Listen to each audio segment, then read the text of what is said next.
Welcome to Mormon Land, a podcast all about the news and culture of the Church of Jesus Christ of Latter-day Saints. I'm Senior Managing Editor Dave Noyce. I oversee the Salt Lake Tribune's faith coverage. I'm joined by religion reporter Tamara Kemsley. Hi, Tamara. Hey, Dave. Before we start, here's a quick ask. We invite you to go to patreon.com, where you can access all of the Tribune's faith coverage, podcast transcripts, and the full Mormon Land newsletter. Again, that's Patreon, patreon.com/Mormonland. And if you haven't already, follow us on Instagram at mormon.land. Now for today's show. It's bleak, it's bloody, it's barbaric. It's also the #1 TV show on Netflix. But what millions of viewers may misunderstand about American Primeval is that it is fictional. While the 6-part series is centered around real places, a few real events, and some real people, ranging from the Utah War and the Mountain Meadows Massacre to the mountain man Jim Bridger and pioneer prophet Brigham Young, the show is not a docudrama. It gets many historical facts, quote, wrong, though the filmmakers weren't necessarily trying to get everything right. Did, for instance, any Latter-day Saints die in the Mountain Meadows Massacre, carried out by Mormon militiamen? Did Native tribes participate in the atrocity? Did Brigham Young order the massacre? Did Latter-day Saints torch Fort Bridger? And are the portrayals of Young, Bridger, and various Native American tribes accurate? Here to help answer those questions and more are Barbara Jones Brown, director of Signature Books and co-author of the critically acclaimed Vengeance is Mine, the Mountain Meadows Massacre and its Aftermath, and Darren Perry, former chair of the Northwestern Band of the Shoshone Nation and author of the Bear River Massacre, a Shoshone history. Barbara, Darren, welcome. Thanks for having us back. Yeah, thank you. Great. Well, okay, I'm going to start with the first question for both of you. Set aside all the intermingling of fact and fiction in the series. Did you like American Primeval? Why or why not? Darren, you want to start? Yeah, I'd love to. Thanks for having me on. And thanks for giving us a platform to talk about art history. I actually enjoyed the series. I binged watched it, and I thought last night maybe I had to watch it again. Just there were aspects of it that I loved. My culture I loved, and how much they portrayed the Shoshone people. I thought they got the culture really correct, and so I thought it was well done, well acted, and it drew me in. As long as we don't consider the historical accuracy of it all. Which we will touch on, yes. We're good, yeah. Yeah. So, yeah, but I enjoyed it. Okay. Barbara, what was your take? Like Darren, I want to commend the producers and director for getting working so hard to get the Native culture correct. I was really impressed with that. I read up about the series before I watched it. I loved how they brought in Native American experts to talk about the culture. They got the costuming right. I understand. I loved how they had the Native Americans using, actual Native American actors as well, and speaking their languages. So that part of it, I commend the series for. Being a historian, I was disappointed that it wasn't closer to the truth. It was very, very loosely based on the actual story and very highly fictionalized. But I also think it's fantastic that this series is creating awareness about this time in Utah and Western American history. And a lot of people are asking questions. A lot of people want to learn more. And as long as it directs people to want to go and read up on the actual history, I think that's fantastic. So I'm glad the series came out. Okay, let's dive into, the first episode starts almost immediately, with the Mountain Meadows Massacre. Okay, Barbara, what does the series, and there might be a lot, get wrong and right about how the massacre began, how it was carried out? The massacre took place in the context of the Utah War. Which was what, essentially? How much time do you have? The Utah War took place in 1857 and 58, and essentially it was a conflict between the U.S. government in which it sent troops to occupy Utah territory, and the local Latter-day Saint leaders and settlers wanted to resist those troops coming into their territory. And so they harassed the approaching troops. They burned the grass and Fort Bridger before the approaching troops in order to stall the troops on the plains and force them to winter on the plains in what is today Wyoming so that they could not come into Utah's settlements. Some had previously called it a bloodless war because there was no pitched or armed conflict between the Mormon militia and the U.S. Army. But it is not a bloodless war in that the Mountain Meadows Massacre was a war atrocity that took place in that context. The series was very confusing to me. I understood it was going to talk about the Mountain Meadows Massacre, but as I was watching it in the first episode, I was very confused. And when the whole thing was rolling out, I thought, okay, well, this isn't the Mountain Meadows Massacre. This is a different massacre. I didn't even recognize it as the Mountain Meadows Massacre until later. I went, oh, wait, that was it. That apparently so was I it, guess right? So the reason why I didn't recognize it as the Mountain Meadows Massacre is it took place nowhere near Fort Bridger. In the series, it's just a few miles outside of Fort Bridger that it takes place, when in fact it took place hundreds of miles away in southwest Utah, near what is today St. George. And for national listeners, if you don't know where St. George is, the Mountain Meadows Massacre was roughly a 2-hour drive from Las Vegas. You know, it was interesting. I read The Guardian, and it talked about the Mountain Meadows Massacre located near Salt Lake City. Yeah. See, and that's I think that my confused concern. a lot of people. Yeah. That is my big concern, is a lot of people are going to watch this and think it is historically accurate. So I just really recommend to people that they go out and read. There's so much great history on the Utah War and the Mountain Meadows Massacre and Brigham Young that people can go read and learn the truth about. So the perpetrators of the massacre did not wear hoods. That was really confusing to me. It looked like the KKK, but wearing potato sacks on their heads. They did not need to wear hoods because they wiped out all the witnesses who were adults. The only people who survived the massacre were 17 young children aged 6 and under, most of whom were babies and toddlers, and they were spared only because they were considered, quote, too young to tell tales by the Mormon militia. To talk about how the series seems to depict them just the marauders or whatever just coming into the camp, but there was a pretense involved in this with the white flag or the truce or whatever. Yeah, correct? I mean, can you explain that? The actual way that the massacre occurred was so actually more brutal, so much more brutal than the way it was portrayed. It was similar, a little bit similar in that the first attack that took place on these immigrants who were from Arkansas happened on September 7th, 1857. And it did kind of look like that. There was an attack made.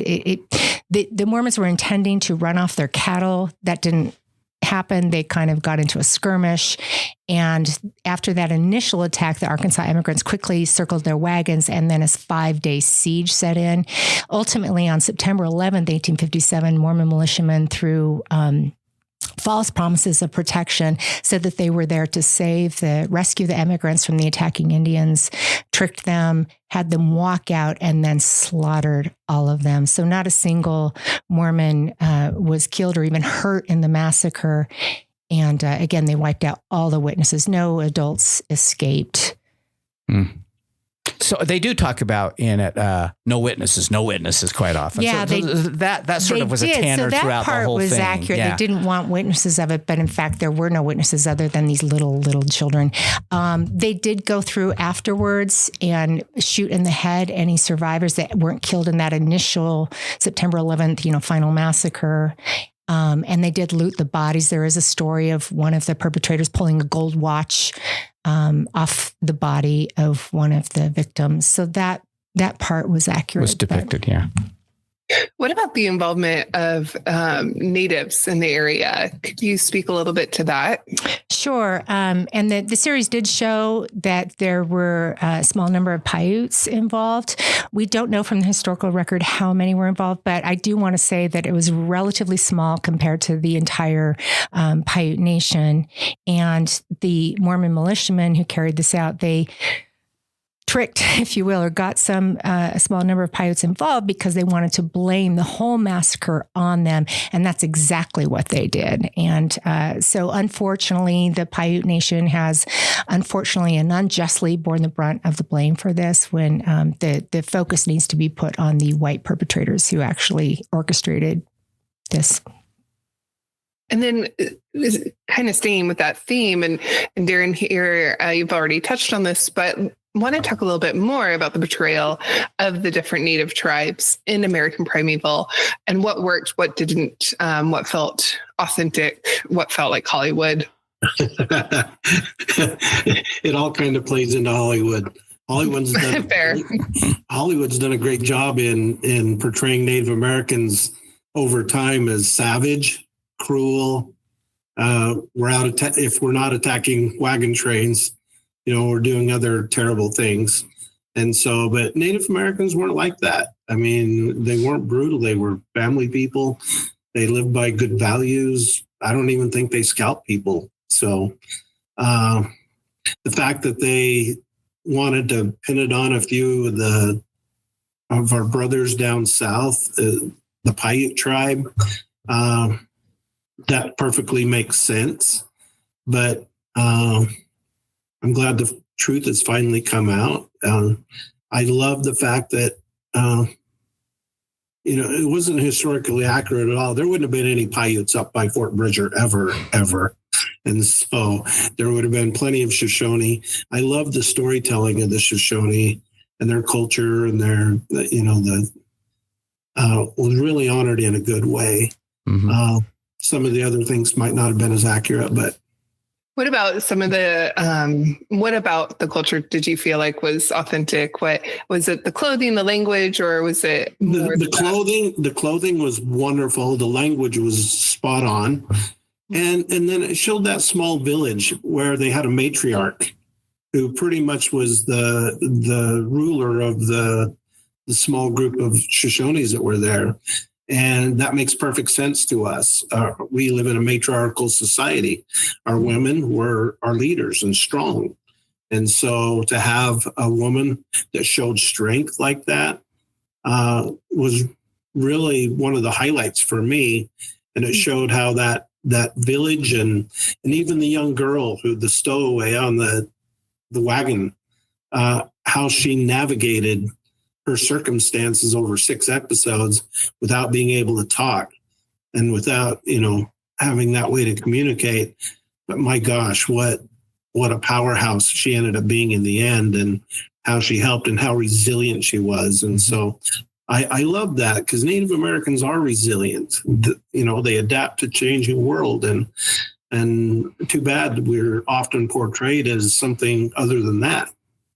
Barbara and Darren, I think that I walked away thinking, I think some viewers might, because of the geography that was kind of not quite right. Off. I think it might confuse people as to which tribes were involved and which weren't. Mm-hmm. Barbara, I mean, do you want to start with that, and then Darren maybe? Sure. Yeah, we can both comment on this. But Darren's people, as he's mentioned, were up in northeastern Utah, so they would have been close in around Fort Bridger.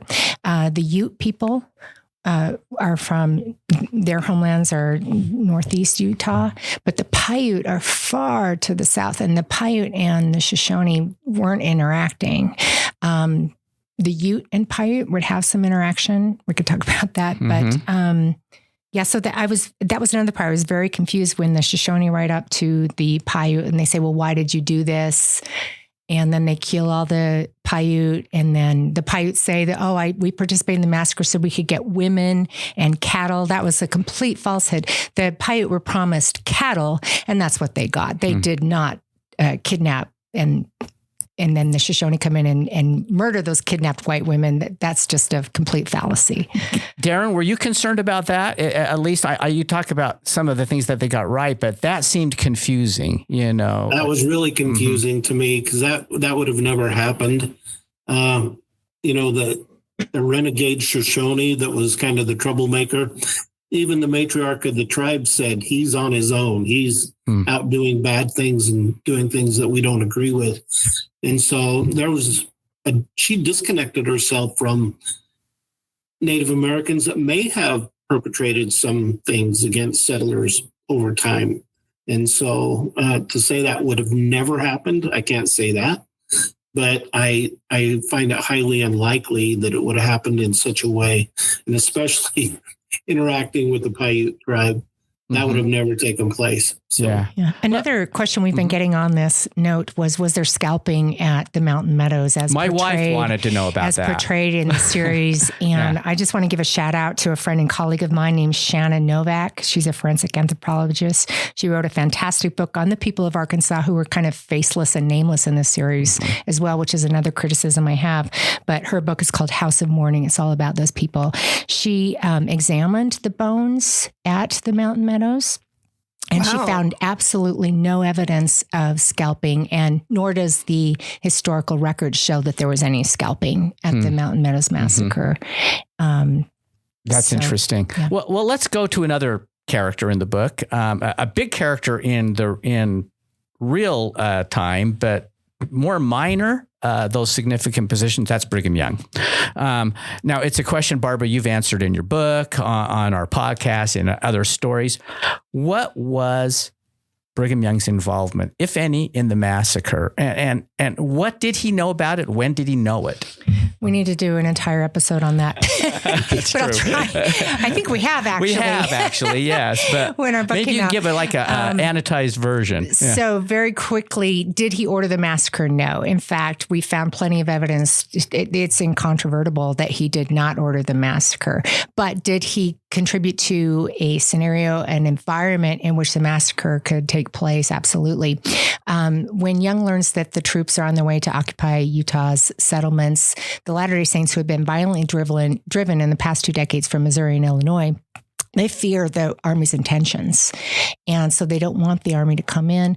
Young comes up with all kinds of resistance strategies, one of which, as I mentioned before, was to burn the supply trains and just keep the Army so they cannot make it into Utah settlements before the snows set in. The other strategy he's encouraging cattle raiding of immigrant cattle companies by Indians, and he's threatening to the United States government and in general in media and his speeches and so forth that if the troops come into Utah, he and the Mormons will no longer, quote, keep the trails safe for immigration. Immigration must stop. And playing on 19th century racialized stereotypes, he claims that the Mormons have been there holding the savage Indians, if you will, back. And if the troops come, they no longer will do that, but they will allow Indians to raid these cattle companies. And privately, to make sure that those raids take place, he encourages cattle raiding, and some Mormon men lead raids against cattle companies. We found evidence of several attacks on cattle companies between September 7th and October 3rd, 1857. In only one of these raids did things go awry, and it ultimately led to the Mountain Meadows Massacre. When did Brigham Young learn that the massacre had happened? Rumors about the massacre start spreading north almost immediately after they occurred. And John D. Lee, who was one of the lead perpetrators of the crime, he rode north to Salt Lake City. And on September 29th, he goes into Young's office. Church historian Wilford Woodruff and Apostle Wilford Woodruff was also in that meeting. Fortunately, he recorded that very day what Lee was saying. And Lee lied to Brigham Young and said it was an all-Indian massacre. Young asked him if any white men were involved. Lee said no. It was just the Indians. We just went out the next day to bury the dead. And Lee ends up being the only one ever executed. Yes, he's one of 9 men indicted for the crime. Mm-hmm. Years later, he is caught, and there's enough evidence against him that he is convicted and executed for the crime. So what do we think of the portrayal of Brigham Young generally, given that kind of that difference, right, that you're drawing between being directly involved versus indirectly creating that environment where things were running so hot? What did you think of the character and the way that visually he was portrayed, the scenes he was in, the conversations he was a part of? And this is for both of you. Darren, you want to jump in first? Yeah, let me, I liked his character. I've always kind of given Brigham Young a break. He had a hard job bringing the Saints west and creating a new Zion. And so, but his rhetoric and how he talked and how some of his words may have incited some of his people and empowered them. Manifest destiny, you can almost do anything in the name of manifest destiny. And we have clear indication of that in 1850 when the Saints were having problems with the Timpanogos group of people that were in Utah County. And the locals wanted to completely annihilate the Timpanogos band. Brigham Young preached in a meeting, said that, we got to we don't want to kill them, but we need him to move. And so eventually, though, he relented and signed an extermination order in 1850 that said, for those Timpanogos band that won't move, you have the license to kill them. And so that extermination order was carried out. There was a few standoffs there locally. The Timpanogos band never went out and tried to kill the Mormons as they moved in. A prime spot for them because of the fishery at Utah Lake. They were never the first to do anything bad, but the Saints came in fear and anger, and they had a God-given right to be there, and they were going to do anything they could to make sure that route to the south was open and they had a place to live. So, his hands aren't completely clean because of the extermination order. We don't want to kill the Indians, but as long as they don't stand in our way of expanding and taking over their land. So a reluctance, but still a willingness. Yeah. And how many do we know died of the Timpanogos people? I don't know. I don't have an exact number. There were a few, and there's but the Timpanogos band is a funny group of people. We call them the Timpanogos Utes, but the Timpanogos people spoke Shoshone. So I'm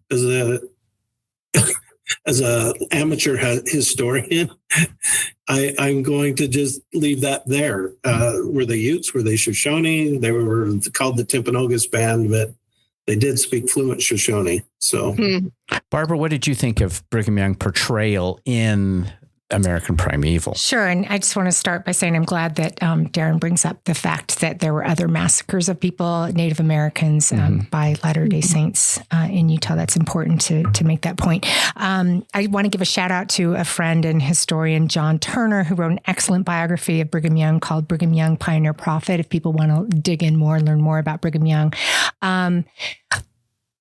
So one of the things that was just really odd to me was when they kind of have Brigham Young, he's riding all around Fort Bridger and everything. And again, Fort Bridger is hundreds of miles from Salt Lake City, where Brigham Young's home was and where the headquarters of the church was. He was nowhere near the troops as they're approaching. In fact, he was really afraid of the approaching troops, and that's why he's resisting and sending out Mormon militia to try and stop them from coming. And so he wasn't anywhere near them. In fact, when the troops eventually do make it into the Salt Lake Valley in 1858, Brigham Young leaves when they march through Salt Lake City. He heads down to Provo and moves all of his people down there for fear. And then as they do end up occupying Salt Lake City, he locks himself in his compound. He shuts himself in there. Some of those buildings are still standing today, the Lion House and the Beehive House in Salt Lake City. Being redone, but renovated, but yes. Well, not renovated, restored to their actual, what they did look like inside. But anyways, there was a 10-foot wall around there. He stayed inside there, and he put guards at the gate, and he was not interacting or anywhere near the army. Darren, you've touched on this now with the Timpanogos band, but can you give us just a brief overview of what were relations like between the Mormon settlers and the Native Americans they displaced?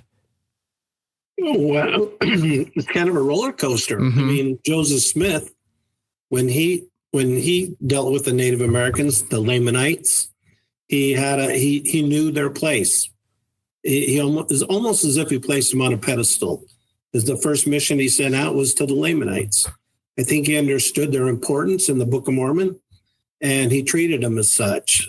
His predecessor, not the same. And so I think he thought we might be able to treat these people in a good way as long as they give us the land and what we want. But expansion and taking over land was by far the goal. And whatever took place to get it was okay, because, it's God wants us to be here. And so, all of those things led to not only the extermination order, but then led to the Bear River Massacre, which was perpetrated by the U.S. Army in 1863. But make no mistake, the reason it happened was because of the Saints, and the Saints being in Cache Valley, and the Saints using the resources that the Shoshone tribe, which were hunters and gatherers, they needed those precious resources that nature provided. And Cache Valley fills up with houses and fences and cattle, and those resources were depleted. And all of those things led to the Army going north and massacring our people.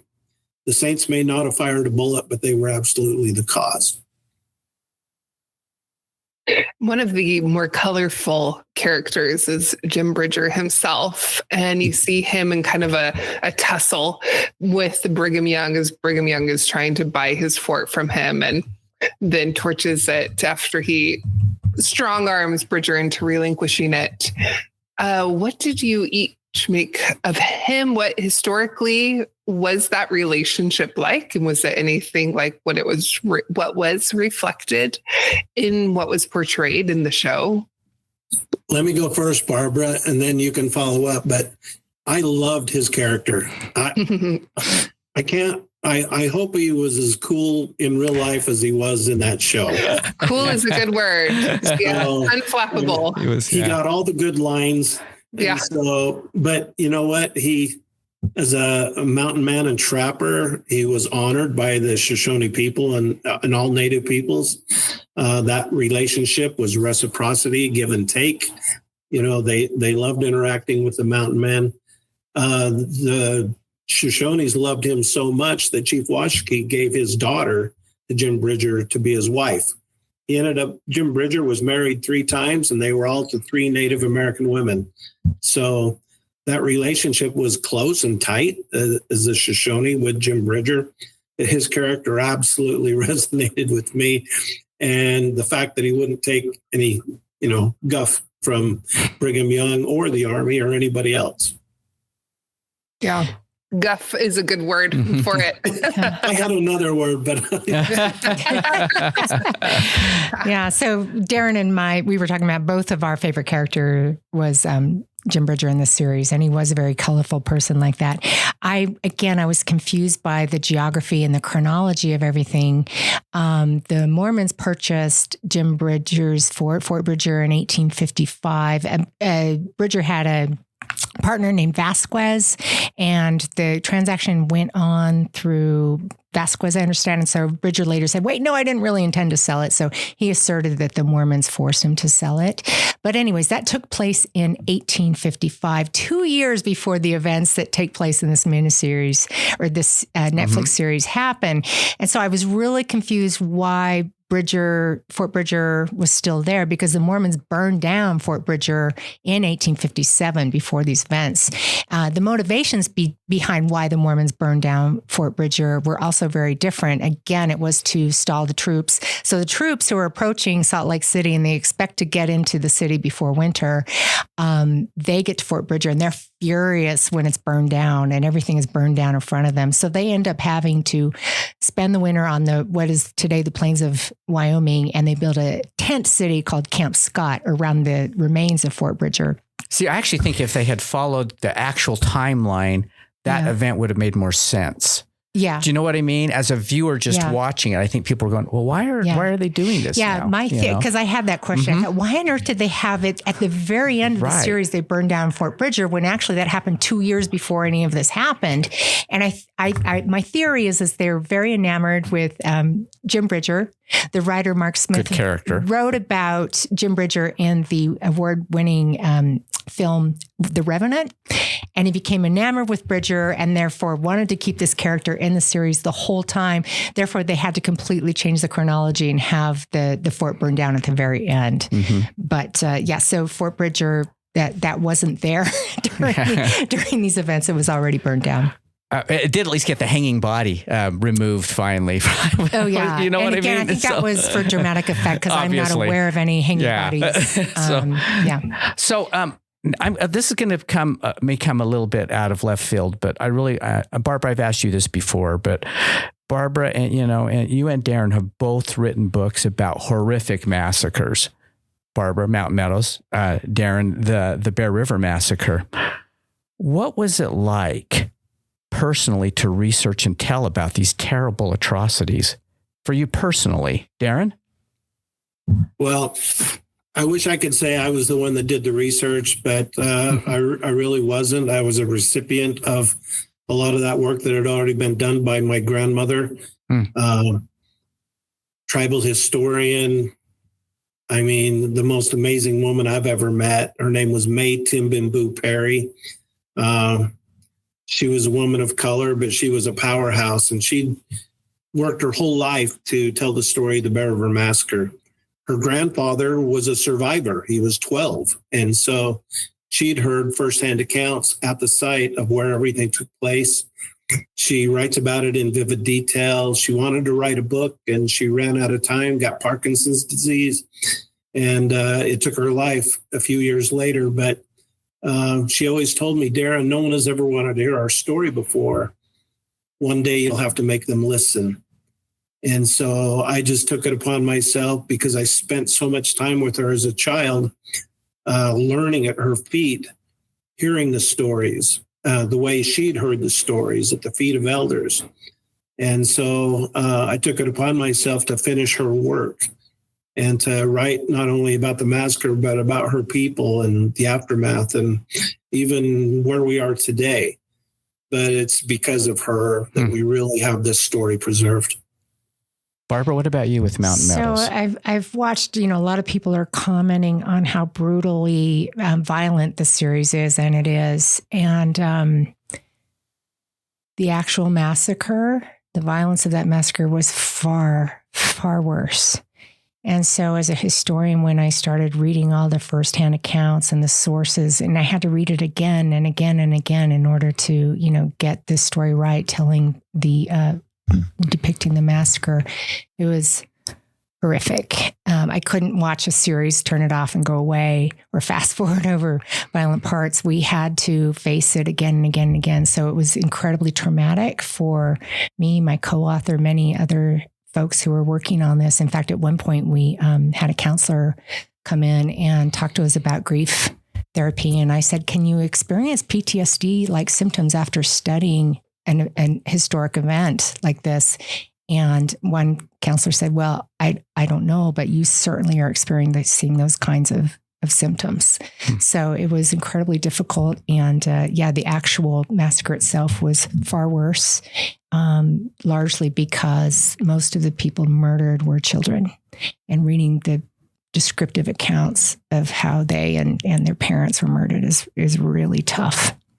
So you alluded to this in the start of your answer. This is a very violent series. Okay, yes. Beyond the massacre, beyond the Mountain Meadows. Is that what it was like to live then? So, sure. I mean, there was all kinds of violence going on. We've talked about the Bear River Massacre and the Mountain Meadows Massacre, for example, and Darren's talked about the hunting down and killing of Timpanogos Utes by Mormon settlers. So it was a very violent time, absolutely. And U.S. troops coming in, massacring different Native American peoples. These aren't the only two massacres. There were many, many more, mostly carried out by U.S. troops. But they're kind of all amalgamated and brought together, so they're all happening within a few days of each other in the series. So, no, I mean, there was a lot of just normal frontier, everyday life going on as well. But again, most of the violence in the series is fictionalized. But the actual history and the actual violence was very real. Yes. Darren, what about for Native peoples? Was it? It makes it seem like violence at every corner. Was it like that? No, it wasn't like that. I mean, they lived in family units. They lived in small family clans, 50 to 150. As a hunting gathering lifestyle, you had to have that close social communal bond. My grandmother would always say, we're only as strong in a community as the most vulnerable within the community. It was a communal effort, never an individual thing. And so they took care of each other. and their stories were meant to create good people with good value systems. And so I think those value systems carried throughout until you get a group of people that challenge those systems. And so they should have known better, by the way. And so they did what they had to do. They had to fight. And so I always say, if we would have had compound bows, we'd still own the land today. But we fought with the primitive weapons that we always had. And so, we all know how that turned out. Yeah. So, and the series really, the story that's depicted in this series overall is the story of the American West, and not only the American West, but really U.S. history in terms of white settlers, white colonizers coming in and taking over indigenous people's lands, wiping them out through genocide and through disease. So it's a tragic story that it's one that we need to reckon with as a nation and acknowledge that this happened. And I want to acknowledge we're sitting here today on the tribal homelands of the Shoshone and Ute people, and we need to recognize that they haven't been erased. They're all still here with us, and reckon with and be sorry for this history. What is your advice for anyone who's about to watch the series? Maybe follow-up resources or things to look for? So I would just recommend that, when you're watching it, please understand the whole thing is highly, highly fictionalized. The only 3 places that they mention in the series that are actually real are Fort Bridger, that existed, although not at this time. They mention the Salt Lake Valley and the Wasatch Mountains. All of the other place names and geography are fictional. So Crook Springs is not a real place? No, none of it. They kept talking about this pass and this pass and this pass. None of it. Like, I was taking notes, and literally the only 3 places mentioned are the Salt Lake Valley, the Wasatch Mountains, and Fort Bridger. Those places and you'd get the impression that all this was like within miles of each other. And it's a very Easterner's perspective of the West, that everything's like close and out there. But in fact, the West, there are hundreds and hundreds of miles between these sites. So the writers and producers are from New York City. And I think that viewpoint was reflected. So anyways, I guess what I would tell people when you're watching it is, it's great. It's creating awareness and interest in this. Just go out and read some actual history about it to learn more. Because I think the true story is far more compelling and interesting. It often is. Yeah. For me, it's what Barbara just said. It's about bringing awareness to a hard thing, a hard subject, but it fosters dialogue. It fosters what we're doing today, allowing people to come together and have hard conversations about things of the past. I mean, talk about intergenerational trauma that tribes still is embedded in their DNA. I mean, you get a glimpse of why after watching this series. So, but for me, the hope is that we can take hard conversations and sit down and talk about them. John yesterday was blown away. He had no idea about the Bear River Massacre. And he'd spent some time here in Cass Valley, but he'd not heard of that. And so... Oh, John DeLint. Yeah, John DeLint. The fact that, when the U.S. Army massacres more than 400 Shoshones, mostly women and children, and nobody knows about it, are you kidding me? That's a problem. And so we got to sit down and have hard conversations. Not that we can make things right for those people that died that day, but I think the world that we live in today really begs for healing and being able to put some of those atrocities aside and work together to make a better future for all of us. So. And I agree with Darren. It's so important to have. We're so thrilled that these conversations are taking place as a result of this series. But we need to have conversations based on the historical fact as well. And so again, that's why I hope people investigate the true history and have these conversations based on actual events that happened. A good place to start is a couple of books that our guests have written. The names of those books are Vengeance is Mine, The Mountain Meadows Massacre and Its Aftermath, and The Bear River Massacre, A Shoshone History. Barbara Jones-Brown, Darren Perry, thanks for joining us. Thanks for having us on. Thank you very much. Thanks also to Tamara Kemsley, Glad to be here. And to our producer, Chris Samuels, we remind you that you can keep up on all the happenings in and about the church by subscribing to the Salt Lake Tribune's free Mormon Land newsletter. Just go to sltrib.com to sign up, and we'll talk again next time on Mormon Land.